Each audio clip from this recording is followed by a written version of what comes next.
Hello everyone, मैं AP Singh आपका स्वागत करता हूं अपने YouTube channel APS study zone पर। तो आज हम आपके लिए साइंस का एक नया टॉपिक लेकर आए हैं जिसका नाम है मानव शरीर की संरचना। क्या नाम है? मानव शरीर की संरचना। तो मानव शरीर जो होता है, मानव शरीर विभिन्न अंगों से निर्मित एक जटिल संरचना है जो कई अंग तंत्रों से मिलकर बना होता है। क्लियर है कि जो मानव का शरीर होता है उसमें क्या होता है कि वो बहुत सारे अंग तंत्रों से मिलकर के बना होता है। उन अंग तंत्रों को हम लोग देखते हैं तो कौन कौन से अंग तंत्र होते हैं। तो आपको पता है, जैसे पहला जो अंग तंत्र है उसका नाम है क्या? आपका अध्यावरणी तंत्र। क्या नाम है? अध्यावरणी तंत्र। फिर है पाचन तंत्र, फिर श्वसन तंत्र, परिसंचरण तंत्र, उत्सर्जन तंत्र और जनन तंत्र। क्लियर? ये सब तंत्रों से मिलकर के बना होता है क्या? इन अंग तंत्रों से मिलकर बना होता है मानव का शरीर। अब इसमें पहला जो आपका अध्यावरणी तंत्र है उसमें देख लेते हैं। अध्यावरणी तंत्र जो होता है ये आपका अधिचर्म और चर्म से मिलकर के बना होता है। किससे बना होता है? अधिचर्म और चर्म से। ठीक है। अध्यावरणी तंत्र आप ये समझ सकते हैं, जो त्वचा जो होती है वो जो होता है वो तंत्र ही कहलाता है क्या हमारा? तो अध्यावरणी तंत्र कहलाता है, त्वचा से मिलकर जो बना तंत्र होता है।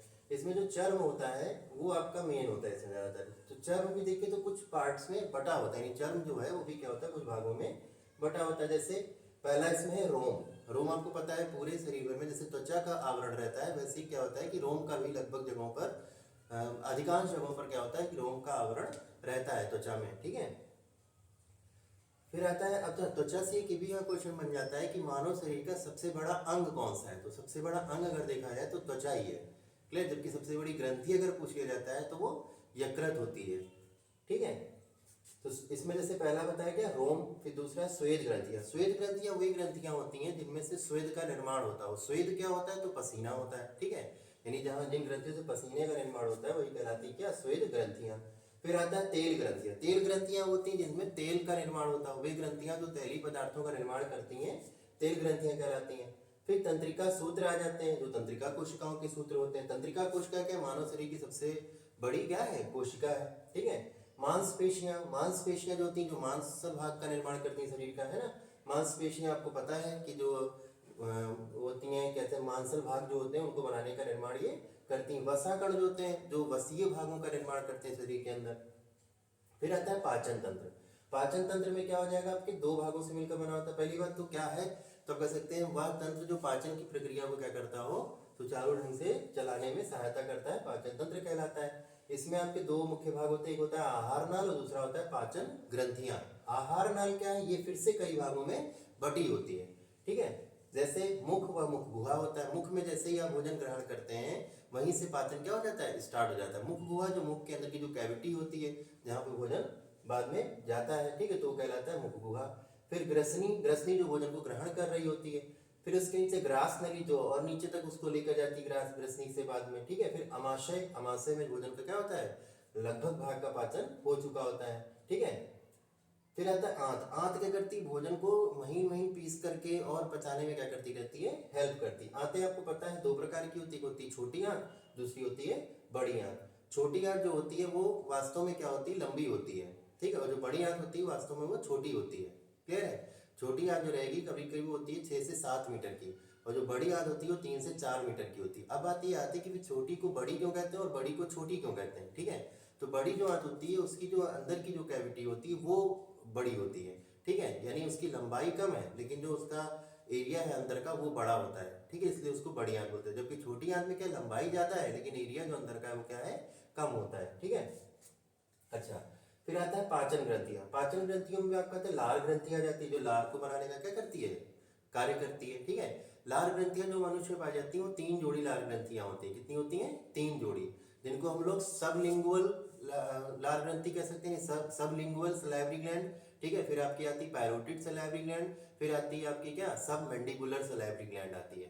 क्लियर है? क्या कहेंगे? सबलिंगुअल, पैरोटिड और सब मैंडिबुलर। ठीक है। फिर आती है इसमें लार ग्रंथि के बाद जठर ग्रंथि। जठर ग्रंथियां तो जठर रस का स्रावण करती है, जो भोजन को पचाने में क्या करता है? सहायता करता है। फिर आता है अग्नाशय। अग्नाशय जो होता है भोजन को पचाने में सहायता करता है। इसमें आपका अल्फा बीटा सेल्स होती हैं, जो कि आपको पता है अल्फा सेल से आपका क्या रहता है? कुछ हार्मोन्स वगैरह निकलते हैं, है ना। जिसमें आपके बीटा सेल से हार्मोन से इंसुलिन जो बीटा सेल से निकलता है, ठीक है। अल्फा सेल से आपका ग्लूकेगॉन निकलता है। ग्लूकेगॉन क्या करता है, ग्लाइकोजन को ग्लूकोज में कन्वर्ट करने का काम करता है, और इंसुलिन जो करता है वो ग्लूकोज को ग्लाइकोजन में कन्वर्ट करने का काम करता है, ठीक है। फिर आता है यकृत। यकृत यानी कि लीवर। मनुष्य के शरीर का सबसे बड़ी जो ग्रंथि होता है उसको बोलते हैं क्या, यकृत। और एक और इसकी खासियत होती है, यकृत जो होता है इसमें पुनरुद्ध भवन की प्रक्रिया पाई जाती है। यानी मनुष्य के शरीर के जो आंतरिक अंगों में देखा जाए कि ऐसा कौन सा अंग है जो काट देने पर पुनः उग जाता है, तो यकृत होता है, ठीक है। इसको डोनेट जब किया जाता है तो इसका कुछ हिस्सा डोनेट करते हैं, तो जो बचा हिस्सा होता है पुनः क्या हो जाता है, अपने वास्तविक आकार को ग्रहण कर लेता है, ठीक है। आंतरिक ग्रंथि। आंतरिक ग्रंथि होती है जो आंत के अंदर ग्रंथियां पाई जाती हैं, क्लियर। फिर आता है श्वसन तंत्र। श्वसन तंत्र क्या होता है, वह तंत्र जो श्वसन की प्रक्रिया में सहायता करता हो। श्वसन होता क्या, तो आपको पता है कि ऑक्सीजन, मनुष्यों के द्वारा ऑक्सीजन को ग्रहण करके कार्बन डाइऑक्साइड को निकालने की प्रक्रिया श्वासोच्छ्वास कहलाती है। लेकिन अगर इसी में एक चीज ऐड कर दें हम लोग कि मनुष्य के द्वारा ऑक्सीजन को ग्रहण करके समस्त उपापचयी क्रियाओं में भाग लेकर के कार्बन डाइऑक्साइड बनाकर शरीर से बाहर निकालने की प्रक्रिया कहलाती है क्या, श्वसन कहलाती है। श्वसन में आपका देखते हैं क्या, नासिका के द्वारा होता है और नासा मार्ग के द्वारा। नासिका यानी नाक आपका, और नाक के अंदर का जो मार्ग रहता है उसको नासा मार्ग कह देते हैं। फिर आता है कंठ द्वार। जो कंठ के पास जो द्वार होता है उसको हम लोग कंठ द्वार के नाम से जानते हैं। फिर श्वास नली आ जाती है जो सांस को ग्रहण करने में हेल्प करती है। फिर फेफड़े। फेफड़े आपको पता है क्या करते हैं, श्वास जब हम लोग ग्रहण करते हैं ऑक्सीजन का तो फूल जाते हैं, जब कार्बन डाइऑक्साइड बाहर निकलती तो वो पिचक जाते हैं और क्या करते हैं, गैसों का आवागमन करने में सहायता करते हैं। मनुष्य में होते कितने, तो 2 फेफड़े होते हैं मनुष्य में, इसको हम लोग फुफ्फुस के नाम से भी जानते हैं ना। फिर आता है क्या आपका तंतुपट। तंतुपट क्या होता है, तंतुपट जो होता है वो क्या करता है, इन जो फेफड़ों को बैलेंस करने का कार्य करता रहता है। फिर आता है परिसंचरण तंत्र। परिसंचरण क्या है, जो शरीर के भीतर तरल पदार्थों को आवागमन में सहायता करता है, जिसमें मुख्यतः हम लोग कौन आ जाता है, रुधिर आ जाता है ना। इसमें मेन जो भाग है हृदय और रुधिर। हृदय जो होता है वो क्या करता है, रुधिर को पंप करने का कार्य करता है, आपको पता है। फिर रुधिर में क्या होता है, रुधिर एक तरल संयोजी ऊतक होता है। क्या होता है, रुधिर कोई पूछेगा क्या है तो क्या कहेंगे, रुधिर एक तरल संयोजी ऊतक होता है। फिर रुधिर में भी 2 पार्ट है, एक होता है प्लाज्मा, एक होता है रुधिराणु। प्लाज्मा जो होता है रुधिर का 50 से 60% भाग बनाता है। प्लाज्मा क्या करता है, रुधिर का 50 से 60% भाग बनाने का कार्य करता है, जबकि रुधिराणु वहीं पर जो 40 से 50% भाग बनाने का कार्य करते हैं रुधिर का। रुधिराणु को हम लोग फिर से बांट देते हैं 3 पार्ट में, एक होता है आरबीसी, एक होता है डब्ल्यूबीसी, एक होता है प्लेटलेट्स। आरबीसी मतलब रेड ब्लड कार्पसल्स यानी कि लाल रुधिर कणिकाएं, डब्ल्यूबीसी यानी कि व्हाइट ब्लड कार्पसल्स यानी कि श्वेत रुधिर कणिकाएं। फिर प्लेटलेट्स होता है। आरबीसी जो होता है इसको हम लोग एरिथ्रोसाइट्स के नाम से भी जानते हैं। डब्ल्यूबीसी को हम लोग लिम्फोसाइट्स के नाम से भी जानते हैं, या ल्यूकोसाइट के नाम से भी जानते हैं।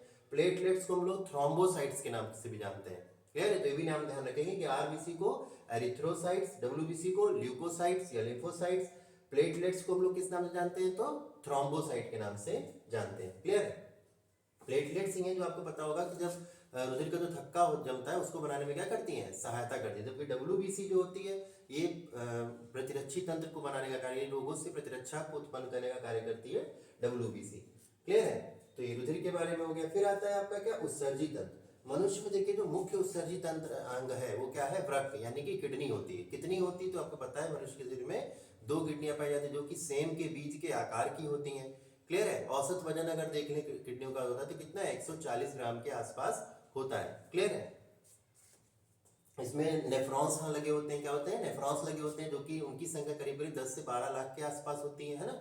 जो क्या करते हैं, पानी को छाने में क्या करते रहते हैं, हेल्प करते रहते हैं, है ना। तो मुख्य उत्सर्जी अंग अगर कोई पूछा जाएगा तो मानव शरीर का जो मुख्य उत्सर्जी अंग है वो कौन है, किडनी यानी कि वृक्क है। क्लियर है।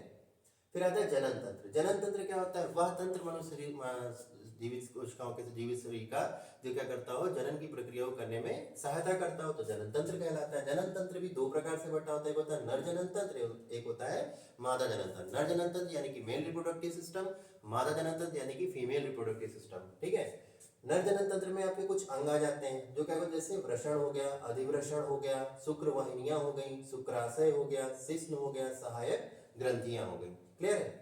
मादा जनन तंत्र में अंडाशय हो गया, अंड वाहिनियां हो गई, गर्भाशय हो गया, योनि हो गई, सहायक ग्रंथि हो गई। क्लियर है। तो ये सब आ जाते हैं क्या आपके मादा जनन तंत्र में। क्लियर। अब एक चीज देख लेते हैं, रुधिर तथा लसिका में अंतर। ये क्वेश्चन पूछ लिया जाता है कि रुधिर और लसिका में क्या अंतर होता है, तो आप बता सकते हैं। एक तरफ रुधिर एक तरफ लसिका। देखिए तो रुधिर में क्या है आपका कि यह गहरे लाल रंग का तरल संयोजी ऊतक। अभी मैंने बताया था कि रुधिर क्या होता है, एक तरल संयोजी ऊतक होता है। तो यहाँ पे भी बताया गया कि यह गहरे लाल रंग का तरल संयोजी ऊतक होता है। क्लियर है? लसिका में क्या है कि यह रंगहीन तरल संयोजी ऊतक है। लसिका जो होती है ये सामान्यतः कैसी होती है? रंगहीन होती है। फिर आता है रुधिर में, इसमें प्रोटीन्स अधिक पाए जाते हैं। क्या कहेंगे कि रुधिर में प्रोटीन्स जो होते हैं वो अधिक पाए जाते हैं, जबकि वही क्या है लसिका में कि इसमें प्रोटीन्स कम पाए जाते हैं। रुधिर की तुलना में लसिका में प्रोटीन जो होते हैं वो कम पाए जाते हैं। फिर कह रहा है रुधिर में यह रुधिर वाहिनियों में परिसंचरित होता है। रुधिर जो होता है, रुधिर वाहिनियां जो होती है शरीर के भीतर, उन्हीं में परिसंचरित होता रहता है, उनमें चलता है। लसिका जो होती है ये क्या कह रहे हैं, लसिका वाहिनियों में परिसंचरित होती हैं, यानी इनके चलने का मार्ग जो है यानी परिवहन मार्ग वो क्या है, लसिका वाहिनियां है। लसिका वाहिनियों में क्या होता है, लसिका चलती रहती है, ठीक है, परिसंचरित होती है।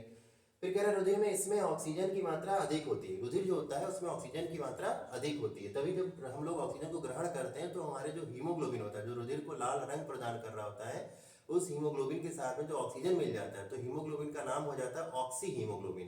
क्लियर है? और यही जब कार्बन डाइऑक्साइड बनाता है तो जब हीमोग्लोबिन तो उसमें जब जुड़ता है कार्बन डाइऑक्साइड के साथ तो उसको हम लोग डीऑक्सी हीमोग्लोबिन कह देते हैं। क्लियर है? तो क्या कहेंगे कि इसमें ऑक्सीजन की मात्रा अधिक होती है रुधिर में, जबकि लसिका में देख ले तो क्या इसमें ऑक्सीजन की मात्रा कम होती है। क्लियर है? चलिए अच्छा, नेक्स्ट देखते हैं फिर रुधिर के कुछ कार्य होते हैं कि रुधिर हमारे शरीर में क्या कार्य करता है। तो जो मुख्य कार्य है वो मैंने बताया आपको, जैसे ऑक्सीजन का परिवहन करने का कार्य करता है, यानी ऑक्सीजन को एक जगह से दूसरी जगह तक पहुंचाने का कार्य कौन करता है, तो रुधिर करता है। फिर कह रहा है पोषक पदार्थों का परिवहन, जो पोषक पदार्थ हम लोग ग्रहण करते हैं बाहर से, भोज्य पदार्थों के माध्यम से, तरल पदार्थों के माध्यम से, तो उन पोषक पदार्थों को भी एक जगह से दूसरी जगह तक शरीर के भीतर पहुंचाने का कार्य करता है कौन, रुधिर। यानी परिवहन का जो माध्यम है शरीर के भीतर वो कौन है, रुधिर है। ठीक है? फिर कह रहा है उत्सर्जी पदार्थों का परिवहन, उत्सर्जी पदार्थ होते हैं उनका भी परिवहन करता है, जैसे कार्बन डाइऑक्साइड शरीर के अंदर बन जाती है ना, तो उसको भी एक जगह से दूसरी जगह ले जाने के में कार्य करता है, यानी उसको शरीर से बाहर निकालने में भी कार्य करेगा, है ना।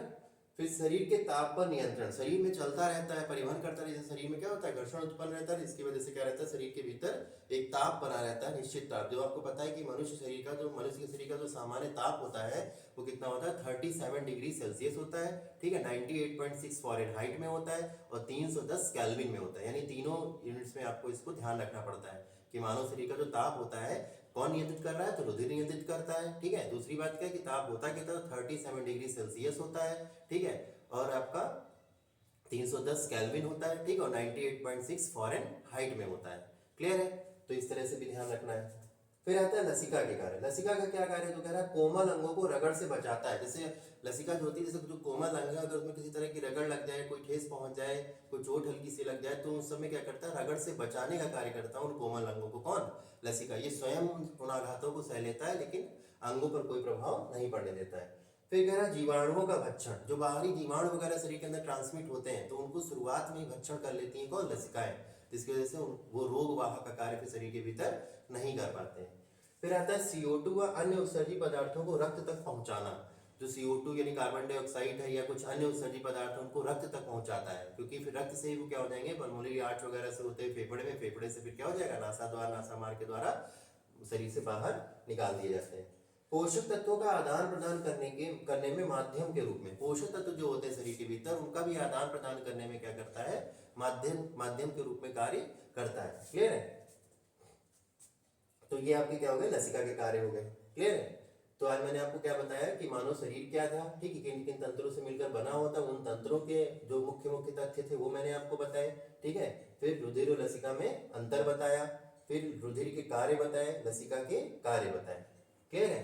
तो आज आपके लिए हम साइंस का एक छोटा टॉपिक लेकर आए थे, मानव शरीर की संरचना। क्लियर है? आई होप कि वीडियो आपको अच्छा लगा होगा। अगर वीडियो अच्छा लगा है तो वीडियो को लाइक कीजिएगा, शेयर कीजिएगा और चैनल को जरूर सब्सक्राइब कर लीजिएगा। Thank you.